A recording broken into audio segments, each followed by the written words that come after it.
নবীদেরকে নিষ্পাপ মানেন না, কে মানেন না? হাত তোলেন। নবীদেরকে নিষ্পাপ মানেন কে, মানেন না কে? পারলে হাত তোলেন। সৈয়দপুর এয়ারপোর্টে এসে নামলাম, আমাকে ঘেরাও করে ফেলা হলো। আমাকে প্রশাসনের পক্ষ থেকে জানানো হলো জাস্ট এয়ারপোর্ট যদি ক্রস করেন সঙ্গে সঙ্গে আপনাকে ধরে জেলে দিয়ে দেওয়া হবে। আরে তোরা দুই পয়সার চামচিকারা, ইসলাম চাইলেই কি আর না চাইলেই কি, ইসলামের পক্ষে থাকলেই কি আর না থাকলেই কি, যেই দিনের বিজয়ের দায়িত্ব আল্লাহ নিয়েছেন, যেই দিন বিজয়ী হবে বলে আমার নবী ওয়াদা দিয়েছেন, যতই ষড়যন্ত্র করো, যতই চক্রান্ত করো, সেই বিজয় ঠেকিয়ে রাখতে পারবা না।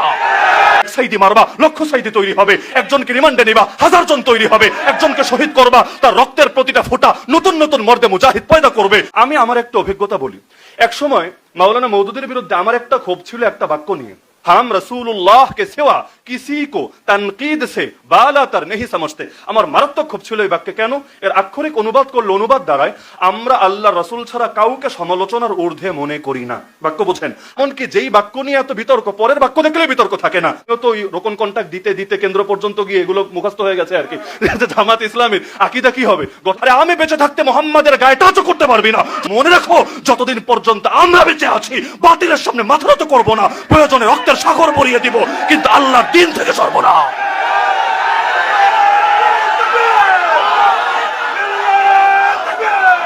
আসসালামু আলাইকুম। যে কওমি আলেমরা জামাত ইসলামীকে ঠেকানোর জন্য তারা তাদের সর্বশক্তি প্রয়োগ করতেছে, প্রয়োজনে আওয়ামী লীগ বিএনপির সাথে জোট করে তারা জামাতকে ঠেকানোর চেষ্টা করতেছে, সেই কওমি অঙ্গন থেকে, সেই কওমি অঙ্গনের একজন তরুণ আলেম মুফতি আলী হাসান ওসামা, তিনি মাত্র কয়েক মাস আগে তিনি জামাত ইসলামীতে যোগদান করেছেন। সুপ্রিয় দর্শক, আপনারা জানেন কওমি অঙ্গন তারা জামাত ইসলামীকে এবং তারা সৈয়দ আবুল্লাহ মওদুদী রহমাতুল্লাহ আলাইহিকে তারা চোখে দেখতে পারে না। তারা সৈয়দ আবুল্লাহ মওদুদীকে ইহুদি খ্রিস্টানের থেকেও নিকৃষ্ট মনে করে, জামাত শিবিরকে তারা চোখের কাটা মনে করে। সুপ্রিয় দর্শক, এই কওমি আলেম মুফতি আলী হাসান ওসামা তিনিও আবুল্লাহ মওদুদী রহমাতুল্লাহ আলাইহির বিভিন্ন কথার, বিভিন্ন লেখনীর তিনি ঘোর বিরোধী ছিলেন।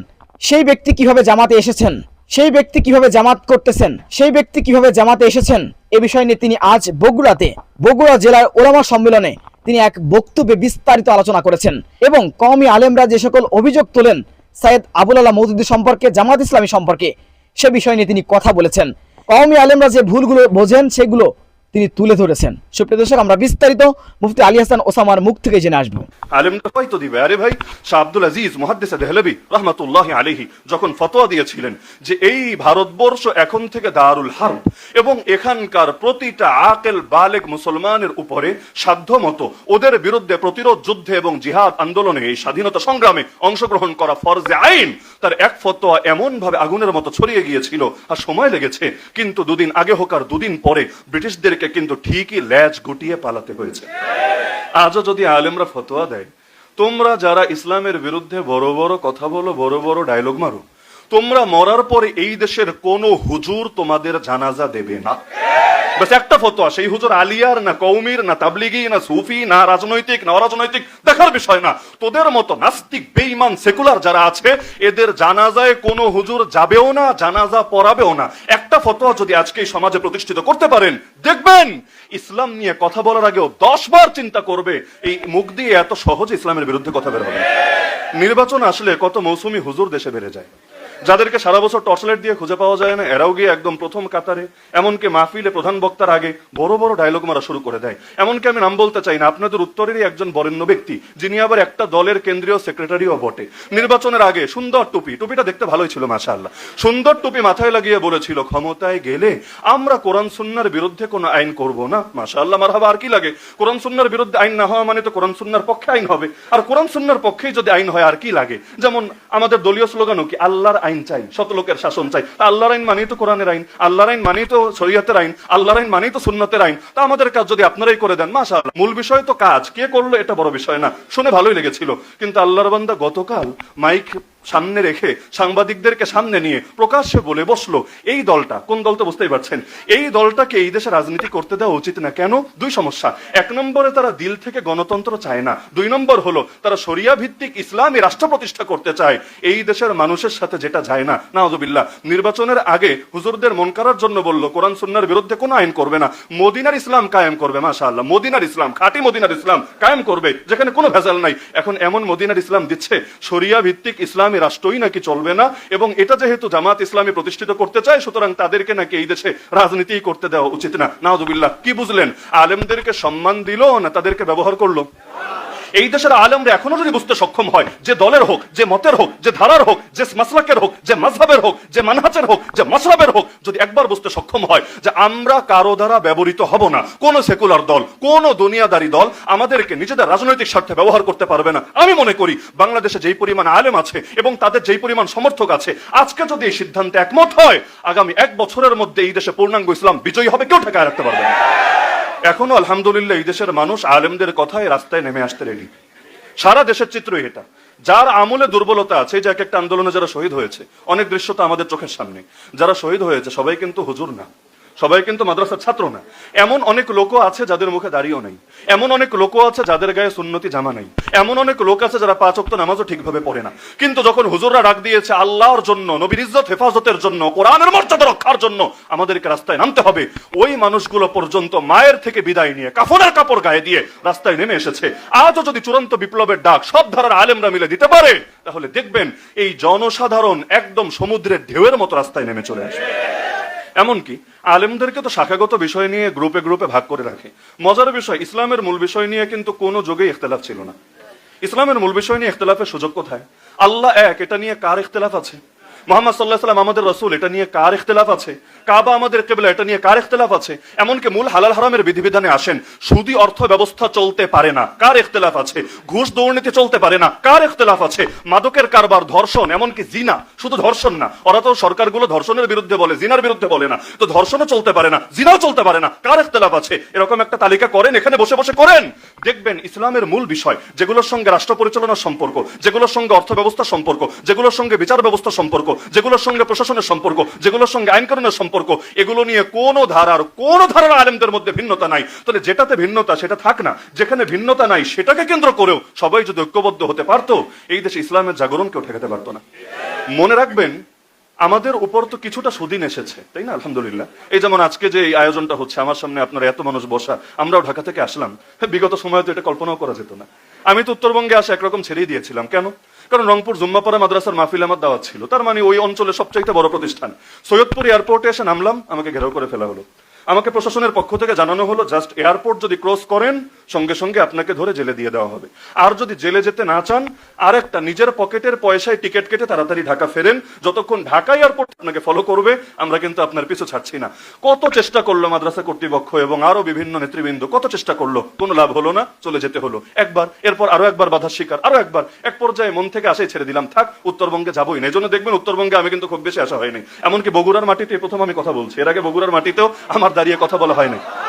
তো যার কারণে বিগত সময়ে তেমন একটা হালত ছিল। এখন তো আলহামদুলিল্লাহ হাজার হাজার মানুষ বসে একসাথে প্রোগ্রাম করছি, কিন্তু মনে রাখবেন এটাই কিন্তু শেষ দিন না। যদি ভাবেন আর কখনো মনে হয় বাধা আসবে না, আর কখনো মনে হয় চাপ আসবে না, আপনি ভুলের ভেতরে আছেন। কেন জানেন? আমি জাস্ট ছোট ছোট 2-3টা হাদিস শুনলেই বুঝতে পারবেন। খোলেন সহিহ বুখারী, আল্লাহ রাসূল সাল্লাল্লাহু আলাইহি ওয়াসাল্লাম স্পষ্ট জানিয়েছেন, লা ইয়াতি আলাইকুম জামান ইল্লা ওয়াল্লাযী বা'দাহু শাররুম মিন, তোমাদের উপর যে যুগে আসুক না কেন প্রত্যেক পরের সময়টা আগের সময়ের চাইতে খারাপ হবে। আল্লাহ রাসূল সত্য বলেছেন না মিথ্যা বলেছেন? সঠিক বলেছেন না ভুল বলেছেন? এখন বলবেন কেন কেন আগের চাইতে তো একটু ভালো আসলো, এই যে আগে সেমিনার করতে পারতাম না এখন করছি না। এর ব্যাখ্যা, সুন্দর ব্যাখ্যা, আপনি ফাথুল বারী খুললেও পেয়ে যাবেন, সহিহ বুখারীর ব্যাখ্যা গ্রন্থ।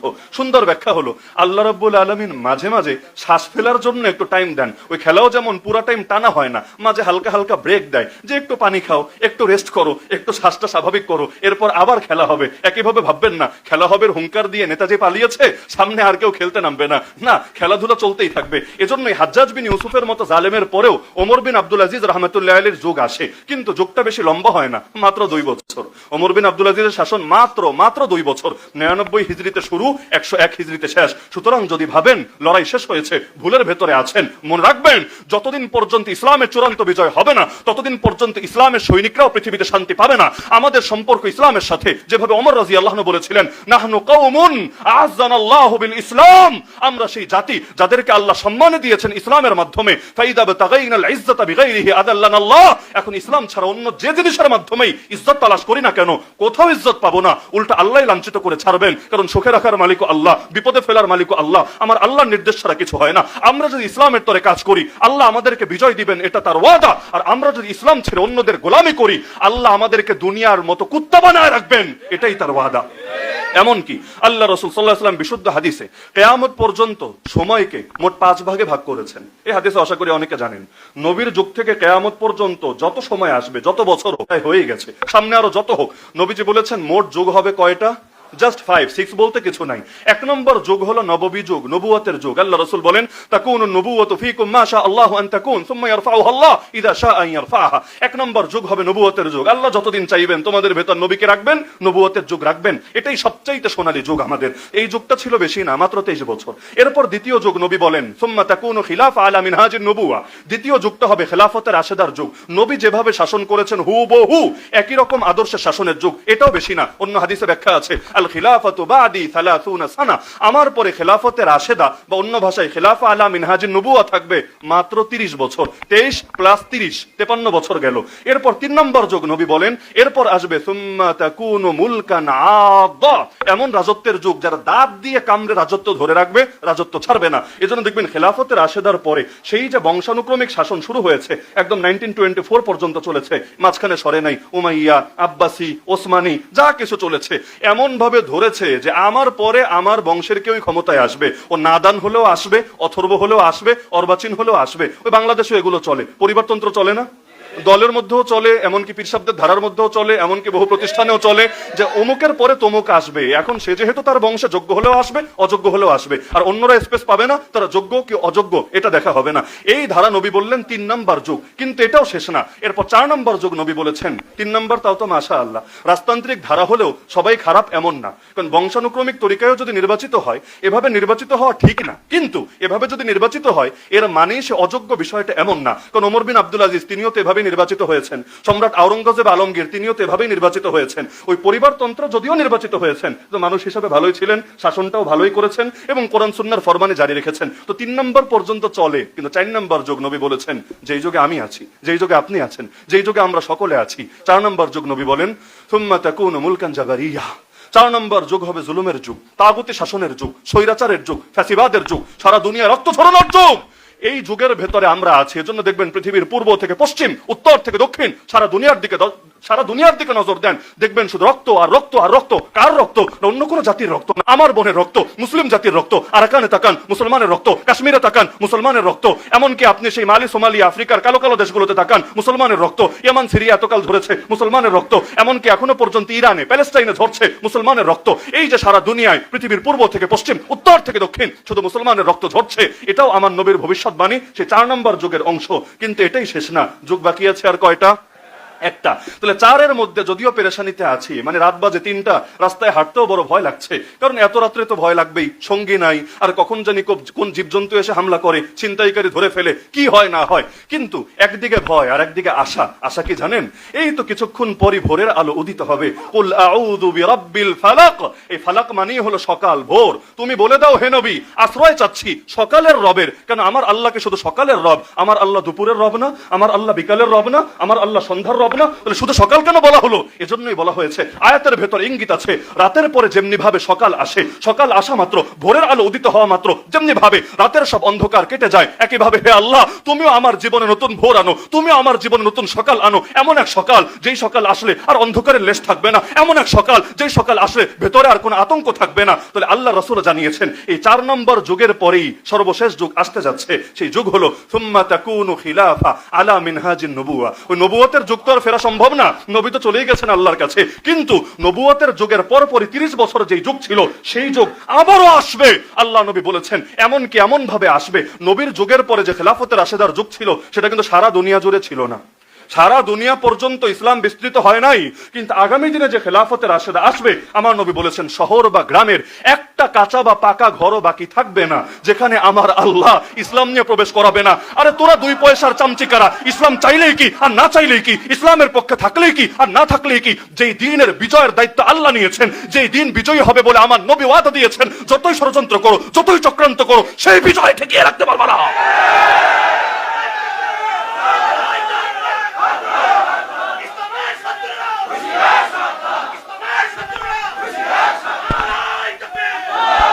তোমাদের লড়াই তো আমাদের সাথে না, তোমাদের লড়াই স্বয়ং রব্বুল আলামিনের সাথে। আল্লাহ যে আমাদেরকে হিজবুল্লাহ বা তার বাহিনী বলে ঘোষণা দিলেন কেন? কারণ আলা ইন্না হিজবাল্লাহি হুমুল মুফলিহুন, আলা ইন্না হিজবাল্লাহি হুমুল গালিবুন। আরে যারা আল্লাহর বাহিনীতে নাম লেখায় তাদের জন্য সফলতা নির্ধারিত, যারা আল্লাহর বাহিনীতে নাম লেখায় তাদের জন্য বিজয় নির্ধারিত। তোমরা আমাদের হাতে হাত করা লাগাতে পারবা, আল্লাহর হাতে তো পারবা না। আমাদেরকে নিয়ে জেলে ভরতে পারবা, আল্লাহকে নিয়ে তো আর জেলে ভরতে পারবা না। আমাদেরকে ফাঁসির দড়ি গলায় তোমরা বরণ করতে পারবা, আল্লাহকে তো পারবা না। এজন্য এক সাইদি মারবা, লক্ষ সাইদি তৈরি হবে। একজনকে রিমান্ডে নিবা, 1000 জন তৈরি হবে। একজনকে শহীদ করবা, তার রক্তের প্রতিটা ফোঁটা নতুন নতুন মর্দে মুজাহিদ পয়দা করবে। কিন্তু ইসলাম জিন্দা হতা হয় হর কারবালা কে বাদ। তোমাদের প্রতিটা কারবালার পরে এই বাংলার মাটিতে আবারও ইসলাম মাথা উঁচু করে দাঁড়িয়ে যাবে। যেই সাপ্লাই আমাদের ভাইদের রক্ত ঝরেছিল, সারা রাত ছিলাম তো সেখানে চোখের সামনে, যেই সাপ্লাই আমাদের ভাইদের রক্ত ঝরেছিল, কে ভেবেছিল সেই রাজধানীতে, সেই ঢাকায়ও এভাবে ইসলামের পক্ষে গণজোয়ার তৈরি হলো? আপনাদের উত্তরের কথা দক্ষিণের কথা রাখেন না। এক সময় ইসলামী দলগুলোর জন্য এটা স্বপ্ন ছিল, স্বপ্ন, যে বাংলাদেশের রাজধানীতে কোনো একটা সিটে, একটা আসনে ইসলামের পক্ষে, আরে হুজুর বাদ দেন, কোনো সাধারণ মানুষও, কিন্তু ইসলামী কোনো দলের পক্ষে পার্লামেন্ট মেম্বার হবে, এটা স্বপ্ন ছিল, স্বপ্ন। কিন্তু আলহামদুলিল্লাহ এত ইঞ্জিনিয়ারিং এর পরে, এত মেকানিজমের পরে, এত কিছুর পরে শুধু আমাদের এক ঢাকা উত্তরেই আল্লাহ কি পরিমাণ আসন দিয়েছেন আপনি দেখেন, খোঁজ নেন।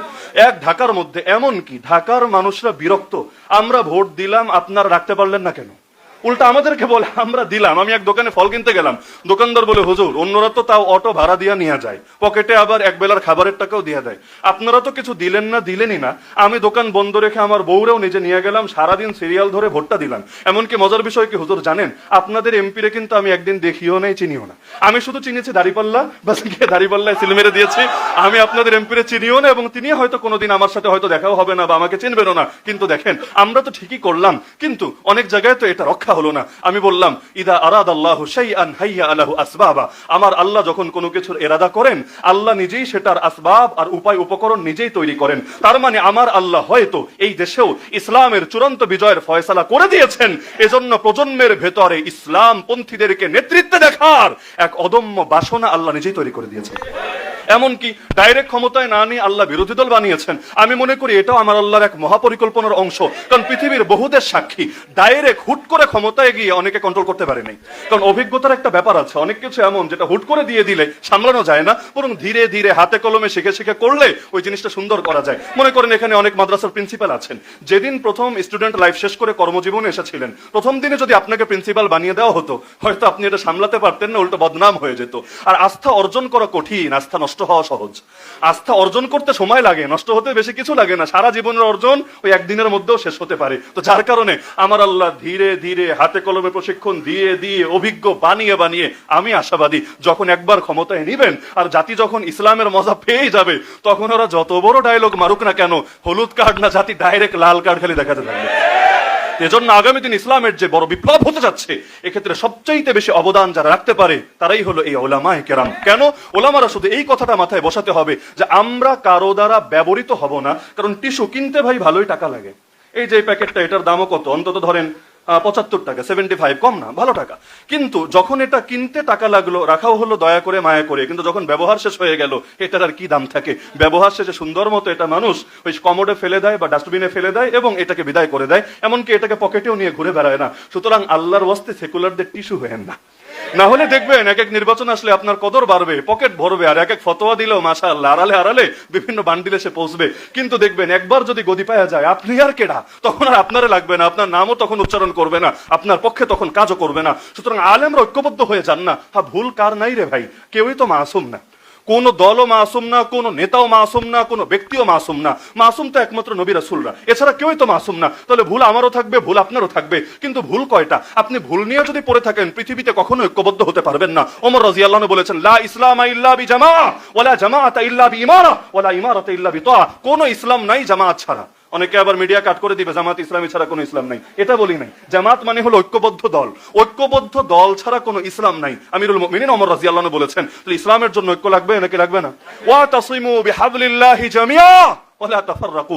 সকল ঐক্যবদ্ধভাবে আল্লাহর রশিকে, আল্লাহর রশি মানে দ্বীন, আল্লাহর রশি মানে কোরআন, আল্লাহর রশি মানে শরিয়া, তোমরা এটাকে আঁকড়ে ধরো ঐক্যবদ্ধভাবে। ওয়ালা তাফাররাকু, ফেরকায় ফেরকায় ভাগ হয়ে যেও না। এমনকি মজার বিষয় কি জানেন, যারা ভাগ হয়ে গিয়েছে ওনাদেরকে অনেক কিছু আমরা অভিজ্ঞতার সাক্ষী। মনে করেন একটা বছর তো কাশিমপুর হাই সিকিউরিটি কারাগারে কাটিয়েছি। এমনকি দেয়ালের ওপার আর ওপার, দেয়ালের ঠিক ওপারেই 2 নম্বর জেল।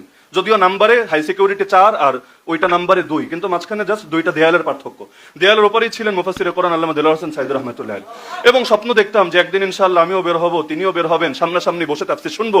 যদিও সৌভাগ্য আর হয় নাই, আল্লাহ তাআলা তাকে এর আগেই শাহাদাতের মর্যাদা দান করেছেন। তো ওই সময় জেলের মধ্যে আমরা দেখতাম যেই মানুষগুলো এত বছর মাইক পেলে একজন আরেকজনের 14 গোষ্ঠী উদ্ধার করতো, একজন আরেকজনের ফতোয়া দিয়ে জাহান্নামের টিকিট ধরায় দিত, ওই মানুষগুলো মাশাআল্লাহ এক প্লেটে খাচ্ছে, একজন অসুস্থ হলে আরেকজন সেবা করছে, কখনো একজন আরেকজনকে বলছে যে আমি কাপড়টাও ধুয়ে দিব কিনা। এই যে এক মিল মহাব্বত, এমনকি এবার যে সবচাইতে বেশি ঐক্য দেখেছেন, ঐক্যের যে নজির দেখেছেন, এরও সবচাইতে বড় ক্রেডিট হলো জেলখানার। হাসিনা জেলখানায় ঢুকিয়েছিল যে হুজুরদের কিছুটা আরো শক্তিশালী হয়ে ফিরে এসেছে, কারণ একসঙ্গে থাকতে থাকতে মিল মহাব্বত বেড়েছে। একই রকম দৃশ্য দেখে আরাফার ময়দানে ওই হজে যারা যায়, আলহামদুলিল্লাহ যে যেই দলের হোক, যে যেই ধারার হোক, যে যেই মতের হোক, সুন্দর ঐক্যবদ্ধ হয়ে যায় এবং কোনো ধরনের ভেদাভেদ থাকে না। এমনকি মজার বিষয়, একজন ব্যক্তি, আমি নাম বলার দরকার নেই, ইঙ্গিত দেওয়ার দরকার নেই, একজন ব্যক্তি হজের সফরের মাত্র কয়দিন আগে আমার বিরুদ্ধে মাইকে বড় ফতোয়া দিয়েছেন। কাকতালীয় ভাবে মাগরিবের নামাজ পড়ার পরে আমি তওয়াফ করব এবং তিনি মাগরিবের আগে তওয়াফটা মাত্র শেষ করেছেন। তো নামাজ শেষ করে আমি তওয়াফ শুরু করব, আরেকজন আলেম আমাকে বলছেন এই যে অমুক হুজুর। আমি বললাম আচ্ছা আলহামদুলিল্লাহ। তা আমি ওনাকে সালাম দিলাম। উনি প্রথমে একটু দেখেও না দেখার ভান করে চলে যেতে চেয়েছেন, কিন্তু যেহেতু সালামটা দিয়ে ফেলেছি জায়গায় দাঁড়িয়ে গিয়েছেন, জবাব দিলেন, হাত মিলালেন। যে প্রসঙ্গে কথাটা টানলাম একদম কাবাটা পাশে, তিনি এবার ওই যুবক আলেম যিনি তাকে দাঁড় করিয়েছেন তাকে বললেন, আরে এই জায়গায় তো আমরা সবাই এক, এই জায়গায় তো আমরা সবাই এক। আমার দিলে খুব ভালো লাগলো, যাক আলহামদুলিল্লাহ। তার মানে বাংলাদেশে আমরা বিরুদ্ধে থাকলেও একজনের 14 গোষ্ঠী উদ্ধার করলো, কাবা যেহেতু একটা, এখানে তো আমার দিলগুলো এক আলহামদুলিল্লাহ। ওই কাবার ঐক্য, আরাফার ঐক্য, মিনার ঐক্য আর কাশিমপুরের ঐক্য, জেলখানার ঐক্য, এইটারই যদি সামাজিক ভাবে প্রতিষ্ঠা করতে পারি, ইনশাআল্লাহ এই দেশে আলেমদের ঐক্য আর ইসলামের বিজয়কেও ঠেকাতে পারবে না। অনেক কিছু এমন যেটা কাছাকাছি বসলে সমাধান হয়, কিন্তু দূরে দূরে থেকে কখনোই সমাধান হয় না। আমি জাস্ট একটা উদাহরণ দিয়ে বুঝে ফেলবেন। এখন তো এগুলো সংসদেও বড় বড় গলে আলোচনা হয়, যদিও যারা আলোচনা করে নিজেরা পড়াশোনা করেছে তা না, ওই যোগ্যতা তাদের নাই, তাদেরকে আমাদের কোনো জাতি ভাই সরবরাহ করেছে, কাগজপত্র দিয়েছে যে এইটা দুর্বল পয়েন্ট, এখানে আপাতত আঘাত করেন। আর তিনিও চিন্তা করেছেন যাক আঘাত করলেও কেউ হয়তো এখানে কাউন্টার দিতে পারবে না, আর বাইরে দিলেও ওই বাইরের কাউন্টার আর ভেতরে কাউন্টার তো এক হবে না। যাই হোক, যে কোনো চিন্তা থেকে তিনি করেছেন। আমি আমার একটা অভিজ্ঞতা বলি। এক সময় মাওলানা মওদুদের বিরুদ্ধে আমার একটা ক্ষোভ ছিল একটা বাক্য নিয়ে, মারাত্মক ক্ষোভ, আগুনের মতো ক্ষোভ। কোন বাক্য? যেটা তার গঠনতন্ত্রে লেখা আছে, দস্তুরে জামাত ইসলামী, যদিও বাংলা অনুবাদে চেঞ্জ হয়েছে। বাংলা অনুবাদে দেখবেন ওই আকীদার অংশে একটা বাক্য আছে যে আমরা আল্লাহ রসুল ছাড়া কাউকে ভুলের ঊর্ধ্বে মনে করি না। 19তম সংশোধনী, 2019-এ যে লাস্ট সংশোধনী হয়েছে, 21 না 22তম, সেটার মধ্যে এটা আছে, আমরা আল্লাহ রসুল ছাড়া কাউকে ভুলের ঊর্ধ্বে মনে করি না। কিন্তু মাওলানা মওদুদের বাক্য এটা ছিল না। ওনার বাক্য ছিল হাম রসুলুল্লাহকে সেওয়া কিসি কো তনকিদ সে বালাতার নেহি সমঝতে। যারা উর্দু বোঝেন আশা করি বোঝার কথা। হাম রসুলুল্লাহকে সেওয়া কিসি কো তনকিদ সে বালাতার নেহি সমঝতে। আমার মারাত্মক ক্ষোভ ছিল এই বাক্যে। কেন? এর আক্ষরিক অনুবাদ করলে অনুবাদ দ্বারায় আমরা আল্লাহ রসুল ছাড়া কাউকে সমালোচনার ঊর্ধ্বে মনে করি না। বাক্য বুঝেন, আমরা আল্লাহ রসুল ছাড়া কাউকে সমালোচনার ঊর্ধ্বে মনে করি না। আমার ক্ষোভের পয়েন্ট কি ছিল? তার মানে আপনি সাহাবীদেরকে সমালোচনার ঊর্ধ্বে মনে করেন না, তার মানে সাহাবীদের সমালোচনাকে বৈধ মনে করেন, তার মানে আপনি সাহাবী বিদ্বেষের বীজ এখানে লাগিয়ে দিচ্ছেন। মারাত্মক ক্ষোভ ছিল। কিন্তু ক্ষোভটা দূর হলো কিভাবে? ওনার জীবদ্দশায়, এটা পরে পেয়েছি পড়তে গিয়ে, ওনার জীবদ্দশায় একজন ওনাকে প্রশ্ন করেছে, নাউযুবিল্লাহ, আপনি কিভাবে এই বাক্য দিয়ে সাহাবীদের বৈধতা দিলেন? কারণ তানকিদ মানে সমালোচনা, আর আপনি বললেন নবী ছাড়া কেউই সমালোচনার ঊর্ধ্বে না। তিনি জবাব দিলেন, আরে পাগল, এটা আরবি তানকিদ, উর্দু তানকিদ না। মানে কি? একই জিনিস, কখনো ভাষা চেঞ্জ হলে অর্থ চেঞ্জ হয়ে যায়।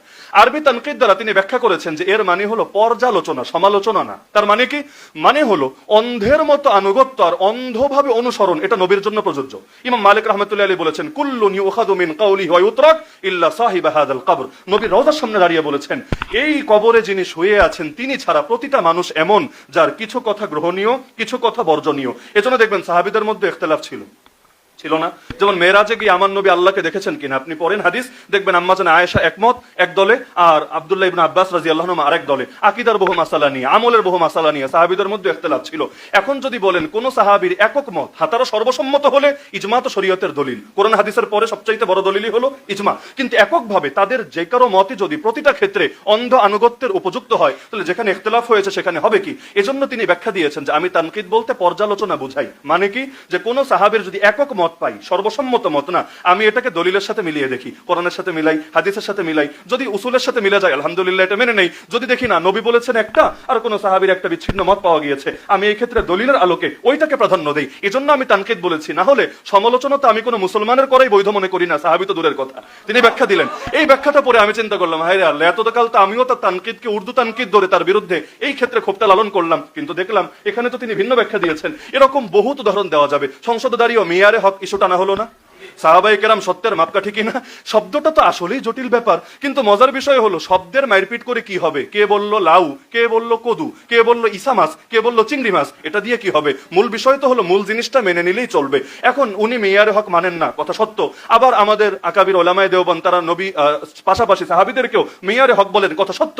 কিন্তু একটু ব্যাখ্যাটা যদি আপনি সামনে রাখেন, যে শব্দে দুইজন দুই দল, কোনো সন্দেহ নাই, কিন্তু ব্যাখ্যা কি? ব্যাখ্যায় গিয়ে দেখি অনেকটাই যেউলাও সেই কদু। বলবেন কিভাবে? জাস্ট উদাহরণ দিই। একদল বলে নবীরা গায়েব জানে, আছে না? সুন্নি ভাইয়েরা বলে। আর আমাদের হুজুররা বলে নবী গায়েব জানে না। যে বলে নবী গায়েব জানে তাকে জিজ্ঞেস করেন, আচ্ছা নাউযুবিল্লাহ, তাহলে তোর কথায় তো আল্লাহ নবী এক হয়ে গেল কিভাবে? আল্লাহ গায়েব জানে, নবীও গায়েব জানে, আল্লাহর জ্ঞানেরও সীমা পরিসীমা নাই, তাহলে নবীর জ্ঞানেরও সীমা পরিসীমা নাই, এটা তো শিরিক। সে বলবে নাউযুবিল্লাহ নাউযুবিল্লাহ, তওবা তওবা। অনেকে তো গালচাপড়ায় তওবা করে না, বলবে তওবা তওবা। আমি তো এটা বুঝাই নাই। তাহলে কি বুঝাইলা? আমি তো বুঝিয়েছি নবী এমন অনেক খবর দিয়েছেন যেটা আমরা চোখ দিয়ে দেখবো না, কান দিয়ে জানি না, যেটা আমরা অন্তর দিয়েও ভাবতে পারি না, আকুলেও ধরে না, কিন্তু এমন অনেক কিছু নবী বলে গিয়েছেন। যেমন দাজ্জালের সংবাদ, নবী ঈসার আগমনের সংবাদ, মাহদির সংবাদ, কিয়ামতের সংবাদ, জান্নাত জাহান্নামের সংবাদ, এগুলো তো সব গায়েব। নবী এগুলো বললেন কিভাবে? না জানলে তার মানে আল্লাহ তাকে জানিয়েছেন। তার মানে তার কথার অর্থ দাঁড়াচ্ছে নবীরে গায়েব জানে, এর মানে এটা না আল্লাহ সমান বানিয়েছে, বরং সে বোঝাতে চায় যে আল্লাহ নবীকে গায়েবের অনেক এলেম ঢেলে দিয়েছে। এমনকি আমরা সবাই মিলে যা জানি, সৃষ্টির শুরু থেকে শেষ সবাই মিলে যা জানে, নবীকে আল্লাহ এর চাইতেও বেশি এলেম দিয়ে দিয়েছে। এবার আমরা যারা বলি নবী গায়েব জানে না, এদেরকে জিজ্ঞেস করেন, ছি, তাহলে তুই কি বলতে চাস যে নবী জান্নাত জাহান্নামের খবর দেয় নাই, কবরের খবর দেয় নাই, এবং ইমাম মাহদি দাজ্জাল ঈসা এই খবরগুলো দেয় নাই? বলবেন হাউজুবিল্লাহ, আমরা তো এটা বলি না। তাহলে কি বলো? আমরা বলি আল্লাহ নবীকে যা জানিয়েছেন নবী তা জানেন, আল্লাহ নবীকে যা জানান নাই নবী নিজের থেকে জানেন না। তার মানে আল্লাহর জ্ঞান নিজস্ব, আর নবীর জ্ঞান আল্লাহর দেওয়া। একইভাবে আল্লাহ হলেন আল্লাহর জ্ঞানের সীমা নাই, আর নবীর জ্ঞানের তো অবশ্যই সীমা পরিসীমা আছে। তাহলে ঘুরে ফিরে দাঁড়াচ্ছে কি? এ বলছে একভাবে, ও বলছে আরেকভাবে, তো ব্যাখ্যায় আসলে দেখা যাচ্ছে দিন শেষে একই হয়ে যাচ্ছে। এজন্য মারিফুল কোরআন পড়লেও দেখবেন মুফতি শফি আলাইহির রাহমা এভাবে বলতে নিষেধ করেছে যে ডাইরেক্ট বইল না নবী গায়েব জানে না, এতে কেউ কেউ ভুল অর্থ দাঁড় করাতে পারে। এজন্য আমিও বলি কিভাবে, আমি আপনাদেরকে শোনাচ্ছি, আপনারা সবাই ওলামায়ে কেরাম আমার ভুল হলে ধরায় দিয়েন। আমিও বলি এভাবে যে নবী ওই গায়েবগুলো জানতেন যেগুলো আল্লাহ তাকে জানিয়েছেন, আর আল্লাহ যা জানান নাই নবী নিজের থেকে তা জানেন না। এজন্য জিবরিল আলাইহিস সালাম এসে প্রশ্ন করলো কিয়ামত কবে? নবী বলল, আরে প্রশ্নকারীর চাইতে যারে প্রশ্ন করলা সে বেশি জানে না। তো আমি যেভাবে বললাম বিতর্ক খতম হয়ে যায় কিনা?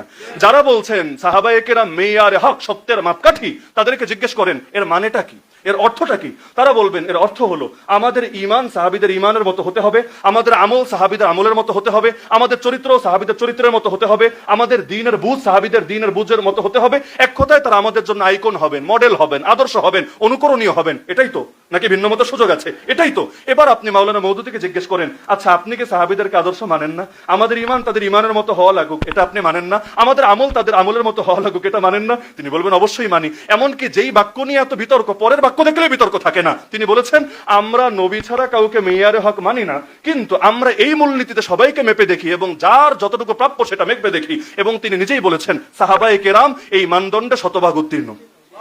তাহলে আমরা তো হুজুরদেরও ভাই অনুসরণ করি, এজন্য না তারা আমাদের নবী, বরং এজন্য যে তাদের কাজগুলো নবীর সাথে মিলে যাচ্ছে। তা আমরা সাহাবীদের অনুসরণ করি এজন্য না যে তারা ওহীপ্রাপ্ত, এজন্য না যে তারা মাসুম, বরং এজন্য মাসুম নবীর উপর ওহীর মাধ্যমে আল্লাহ যা শিখিয়েছেন তারা হুবহু সেটাকে অনুসরণ করে আমাদের আদর্শ হয়ে গিয়েছেন। এভাবে একসাথে বসেন না, একসাথে চা খাই না, দেখবেন বহু জিনিস এমন যেটা এভাবেই সমাধান হয়ে যাবে, কিন্তু এভাবে একসাথে বসতে রাজি না। আমাদের বিরুদ্ধে সবচেয়ে বড় অভিযোগ আমরা নাকি নবী বিদ্বেষী। নাউযুবিল্লাহ মিন যালিক।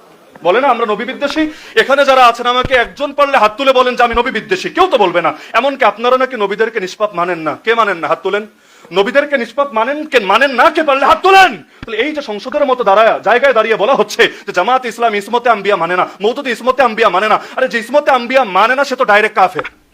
নবীদের নিষ্পাপ যদি না মানে সে তো কাফের। তাহলে কাফের বল, একদিকে বলবি নবী বিদ্বেষী, আরেকদিকে বলবি সাহাবী বিদ্বেষী, আরেকদিকে বলবি না তারাও মুসলমান। আরে বেটা তোর আগের কথা আর পরের কথাই তো সাংঘর্ষিক। নবী বিদ্বেষী মুসলমান হতে পারে না, সাহাবী বিদ্বেষী মুসলমান হতে পারে না। তো মুসলমান যখন মেনে নিলা তার মানে তোমরাও বোঝো গালি দেওয়ার জন্যই দেওয়া, এগুলো বাস্তবতার সাথে মিল পাওয়া যাবে না। হ্যাঁ, এখন মানুষ হিসাবে কেউই ভুলের ঊর্ধ্বে না। মাওলানা মওদুদী তিনি কি মাসুম নাকি? তিনি কি মাসুম নাকি? তার ভুল নাই? কে বলবে তার ভুল নাই? জামাত ইসলামী করে এমন কোন লোক বলবে না তার ভুল নাই। তার ভুলের দায় তার, আর তার সঠিকের হিসাবও তার। আমাদের জন্য তিনি কোন আকীদার ইমামও না, মাযহাবের ইমামও না। এজন্য গঠনতন্ত্র খুলেই দেখেন না, লেখা আছে জামাতের কর্মীদের আকীদা কি হবে। আমিও তো ওই রোকন কন্টাক্ট দিতে দিতে কেন্দ্র পর্যন্ত গিয়ে এগুলো মুখস্থ হয়ে গেছে আর কি। জামাত ইসলামের আকীদা কি হবে গঠনতন্ত্রের দ্বিতীয় ধারায় কিন্তু লেখা আছে কোরআন এবং সহিহ হাদিসে বর্ণিত যা সেটাই হবে আমাদের আকীদা। বেশ শেষ, কোরআন এবং সহিহ হাদিসে বর্ণিত যা। এমনকি রোকন হওয়ার 6 শর্তের মধ্যে এক শর্ত, 6 শর্তের মধ্যে এক শর্ত এটা, এমন কোন দল, এমন কোন সংগঠন, এমন কোন পার্টির সাথে সম্পর্ক রাখতে পারবে না যাদের আকীদা কোরআন এবং সহিহ হাদিসে বর্ণিত আকীদার বিপরীত হবে। এইরকম কারোর সাথে সম্পর্ক রাখলে ও রোকন হওয়ার যোগ্যই থাকবে না, নাউযুবিল্লাহ। তাহলে কিভাবে আমরা অন্য কাউরে আকীদার ইমাম বানালাম? আকীদা শিখেছে আল্লাহর থেকে, আকীদা শিখেছে নবীদের থেকে, আকীদা শিখেছে সাহাবীদের সর্বসম্মত মত থেকে, আকীদার কিতাব পড়েছে আকীদাতুত তাহাওয়িয়া, আকীদার কিতাব পড়েছে আল ফিকহুল আকবার। তাহলে আর এত দ্বিমতের জায়গা কোথায়? সুতরাং আমি জাস্ট উদাহরণ দিলাম, এভাবে বলতে চাইলে ঘন্টার পর ঘন্টা পার হবে, আমার উদাহরণ শেষ হবে না। সুতরাং আসেন, শাখাগত যত মারপিট আছে, ইখতিলাফ ছিল আছে থাক, সমস্যা নাই, কিন্তু এগুলো চায়ের টেবিলে বসে সমাধান করি, জাতিকে বিভ্রান্ত না করি। যেই জিনিস পাশে বসে সমাধান করা যায় এটার জন্য সেমিনার করা লাগবে কেন? যেই জিনিস পাশে বসে সমাধান করা যায় এটার জন্য মাইক লাগাতে হবে কেন? সুতরাং আসেন, জাতির বড় দুর্দিন রে ভাই, প্রায় 300 বছর হতে চললো ইসলামের শাসন নাই। কয় বছর? প্রায় 300 বছর। 1757-তে ওই 1204-5 ইসলাম ঢুকলো, আর 1757-তে নবাব সিরাজউদ্দৌলার পতনের মাধ্যমে এই অঞ্চল থেকে চিরতরে ইসলামী শাসন সমাপ্ত হয়ে গেল। এরপর ব্রিটিশ যুগ গেল, পাকিস্তানে যুগ গেল, বাংলাদেশের বয়সও 50+ হয়ে গেল। এখনো পর্যন্ত এক দিনের জন্য, এক মিনিটের জন্য, এক সেকেন্ডের জন্য ইসলাম কায়েম হয় নাই। সুতরাং আসেন, সব দল ভুলে, সব মত ভুলে আমরা আগে ইসলামটাকে প্রতিষ্ঠিত করি। এরপর আপনার সাথে আমার কি ভিন্ন মত, আমার সাথে আপনার কি ভিন্ন মত, সমাধান করা যাবে। মূলে যেহেতু ভিন্ন মত নাই, আসেন আগে মূলটাকে সবাই মিলে আঁকড়ে ধরি। পারবেন তো ইনশাআল্লাহ? আমি আজও বিশ্বাস করি, মনে প্রাণে বিশ্বাস করি, সব আলেমরা যদি মূলের উপর ঐক্যবদ্ধ হয়ে যায় এবং তারা যদি অন্তত আবু তালেব, যে মুসলমান ছিল না, ওই আবু তালেবের মতো বলতে পারে, আরে আমি বেঁচে থাকতে মোহাম্মদের গায়ে টাচও করতে পারবি না, যদি মোহাম্মদের ক্ষতি করতে হয় আমার কবরের উপর পাড়া দিয়ে যেতে হবে, হাত্তা ওয়াসসাদা ফি তুরাবি দাফিনা। এটা ছিল আবু তালেবের বাক্য। আরে কোন হুজুরের মতো না হলেও অন্তত আবু তালেবের মতো হুঙ্কার দেন না। আছি যতদিন আমাদের ভেতরে প্রাণ আছে, যতদিন সেই প্রাণে স্পন্দন আছে, যতদিন ধমনীতে রক্ত প্রবাহিত আছে, তোমরা যতই ষড়যন্ত্র করো, যতই চক্রান্ত করো, এই দেশ থেকে ইসলামী বিপ্লবের বীজ তোমরা সরাতে পারবা না। এমনকি আমাদের হাতে প্রয়োজনে হাত করা পড়ো, আমাদেরকে নিয়ে জেলে ভরে দাও, আমাদেরকে গুম করো, আমাদেরকে খুন করো, প্রয়োজনে আমাদের স্ত্রীরা বিধবা হোক, আমাদের সন্তান এতিম হোক, আমাদের বাপের কোল খালি হোক, মার চোখ থেকে পানি ঝরুক, কিন্তু মনে রাখো, যতদিন পর্যন্ত আমরা বেঁচে আছি বাতিলের সামনে মাথা নত করবো না, প্রয়োজনে রক্তের সাগর ভরিয়ে দিব, কিন্তু আল্লাহর দ্বীন থেকে সরবো না।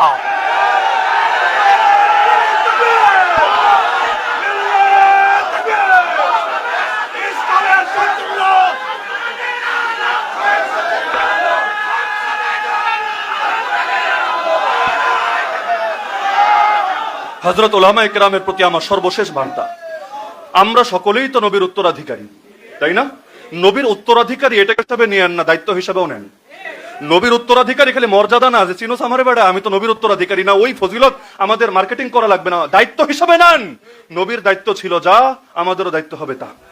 নবী যেভাবে দ্বীনের জন্য নিজের রক্ত ঝরিয়েছেন, আমরাও দ্বীনের জন্য নিজের রক্ত ঝরাতে পারবো ইনশাআল্লাহ। জাস্ট আমি আমার মাথায় এটা বসালেই চলবে, প্রত্যেকে এটা বসালেই চলবে, আমার নবীর গালে পারে, আমার গাল নবীর গালের চাইতে বেশি দামি না, আমার নবীর দান মোবারক যদি শহীদ হতে পারে, আমার দাঁত নবীর দাঁতের চাইতে বেশি দামি না, আমার নবীর আঙ্গুল কেটে যদি রক্ত ঝরতে পারে, আমার আঙ্গুল নবীর আঙ্গুলের চাইতে বেশি দামি না, আমার নবীর গলায় চাদর পেঁচিয়ে শ্বাসরুদ্ধ করে নামাজের মধ্যে যদি হত্যা করার চেষ্টা হতে পারে, আরে আমার গলা নবীর গলার চাইতে বেশি দামি না, আমার নবী যদি ক্ষুধার জ্বালায় পেটে পাথর বাঁধতে পারে, আরে আমার পেট নবীর পেটের চাইতে বেশি দামি না, আমার নবী যদি 3 বছরের বেশি জেল খাটতে পারে, অবরুদ্ধ থাকতে পারে, আমার জীবনের বছরগুলো নবীর চাইতে বেশি দামি না, আমার নবী যদি নিজের দেশ ত্যাগ করতে বাধ্য হতে পারে, আরে আমার গৃহ, আমার এলাকা, আমার সমাজ কোনোটাই নবীর চাইতে বেশি দামি না। এমনকি এত কিছুর পরও আমার নবী যদি দ্বীনের পথ না ছাড়ে, আমরাও পাপী উম্মত নবীর দেখানো আদর্শ অনুসারে কিছুতেই দ্বীনের পথ ছাড়তে পারি না।